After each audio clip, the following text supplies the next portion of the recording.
ሩታዬ ቆንጆዋ የልዑል እናት ልዕልቷ ድል ባለ ሰርግ እንግዲህ ፈረንጁ ሊድራት ነው ማለት ነው። እንኳን ደስ ያለሽ ሩታዬ ማለት ነው። ጀግና ሴት ናት፣ ጠንካራ ናት፣ ተሰብራ መቅረት የለባትም። እውነቴን ነው። መደገፍ ባለብን መልኩ እንደግፋለን፣ መተቸት ባለብን ሰዓት እንተቻለን ማለት ነው እና ፈረንጁና እዩን እውነቴን ነው የሩታ መከታዎች ወንድሞቿ ማለት ነው። ምንም ማሽቃበጥ የሌለበት የፈረንጁ ለሩታ እውነቴን ነው ጠበቃዋ በሉት፣ ፈረንጁ ማለት ነው ጠበቃዋ ብትሉት ይሻላልና ማግባት ብትፈልግ እውነቴን ነው ብሏል። ምንም ነገር አያቅታትም። አዎ ስለወለደች አታገባም ማለት አይደለም። የወለደ ሁሉ አያገባም ተሰብሮ ይቀራል ማለት አይደለምና ሩታዬ እውነቴን ነው መልካም ትዳር ፈጣሪ ይስጣት። መልካሙን ሁሉ ነው የምንመኝላት። ለማንም ክፋት አንመኝም። ደስ ይለናል ሳቋ እንዲመለስ። ገና ልጅ ናት። በቃ በልጅነቷ ተሰብራ መጎዳት እንደሌለባት እናውቃለን ማለት ነው። ሆኖም ማረግ ብትፈልግ ሁሉንም ነገር ታደርገዋለች። ምንም የሚያቅታት የለም። እዚህ ምድር ላይ ጤና ታላችሁ ምንም ነገር አያቅታችሁም። ዋናው ለሰው ልጅ ጤና ነው ማለት ነው። እንግዲህ ፈረንጁ መልካም ነገር ነው የተመኘላት፣ ፈረንጁና እዩ ማለት ነው። እውነቴን ነው ለእናንተ ቃላት የለኝም ማለት ነው። አታሽቃብጡም እንደነ ብሩክና እንደ አቤል ማለት ነው። አቤል እንግዲህ ትናንትና የሄርሜላ ሰርግ ላይ እንድትገኝ እየነገራት ነበር።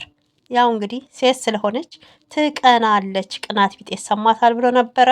ሩታ ደግሞ ሀክቱ እየተፋሁት ምራቅ ተመልሶ አይዋጥም ይደርቃል እንጂ ብላለች። እና እውነት ነው። የተዋችሁትን ሰው እኮ አንድ ከልባችሁ ከወዳችሁ ሳወጣችሁት ተዋችሁ ማለት ነው። እና ያው አብርሽ ደግሞ እንግዲህ ሱፍ ለብሶ ከሄርሜላ ጋር ጀቅ ብሎ ለመምጣት ቸኩሏል። ሩታ በዚህ ጉዳይ ላይ አልቸኮለችም። ቢያንስ ፍርሚያ ፈረመ ማለት አበቃ አይደለም። ንብረት ሊኖራቸው ይችላል። ያም መከፋፈል አለ። ስለ ልጁ ጉዳይ እንግዲህ ተቆራጭ ሊያደርግ ይገባል። እሱ እንግዲህ ያው ፍርድ ቤት ላያልቅ ይችላል ይሄ ጨዋታው ማለት ነው። እና ለሩታዬ መልካም ነው የምንመኘው። መልካሙን ሁሉ ያጋጥማት። ወደ ውጭ መሄድ አለባት፣ የውጭ ፕሮሰስ መጥቶላታል እያላችሁ ነው። አዎ ትሄድ፣ ይቅናት፣ መልካም ነገር ይግጠማት ማለት ነው። ለእሷም ለልጇም ይሁንላት እላለሁኝ። ሆኖም እንግዲህ አቡሽና ኖቤልም የሚናገሩት አንድ ነገር አለ። ኖቤል ሩታ ልጇ ከእሷ ጋር መሆን አለበት ይላል። አቡሽ ደግሞ አይ ልጁን አብርሽ ማግኘት አለበት እያለ ይገኛል ማለት ነው። ሆነም ቀረ ልጁ ያው አባትና ልጅ መለየት አትችሉም ማለት ነው። እና እንግዲህ በደምም በምንም ተሳስረዋል ማለት ነው። ሲያድግም አባቴም ማለቱ አይቀርም።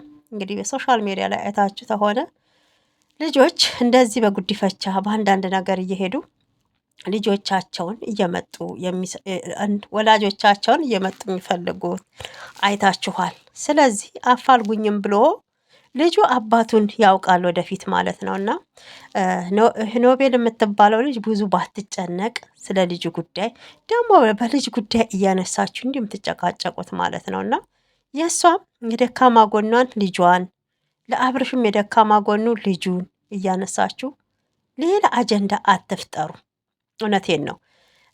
ሌላ ማለትም ሌላ ርዕስ ይዛችሁ የምቀርቡት ተሌላችሁ መተው ትችላላችሁ። ቢያንስ አሁን ይሄ ምንም የማያውቅ ሕፃን ልጅ ደግሞ በየሶሻል ሚዲያው እንዲዘቀዘቅ ፎቶው እንዲሰደብ አያሳድግክ እንዲባል ብዙ ነገር እየተባለ ነው።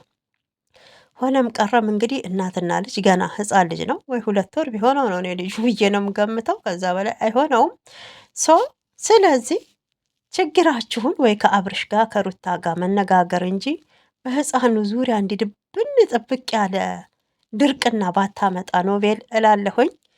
ያው ልጅ እንግዲህ አባቱን እያየ አባቱ እየጠየቀው ቢያድግ ደስ ይላል እላለሁ። እኔ እዚህ ጋር መጋፋትን አልፈልግም።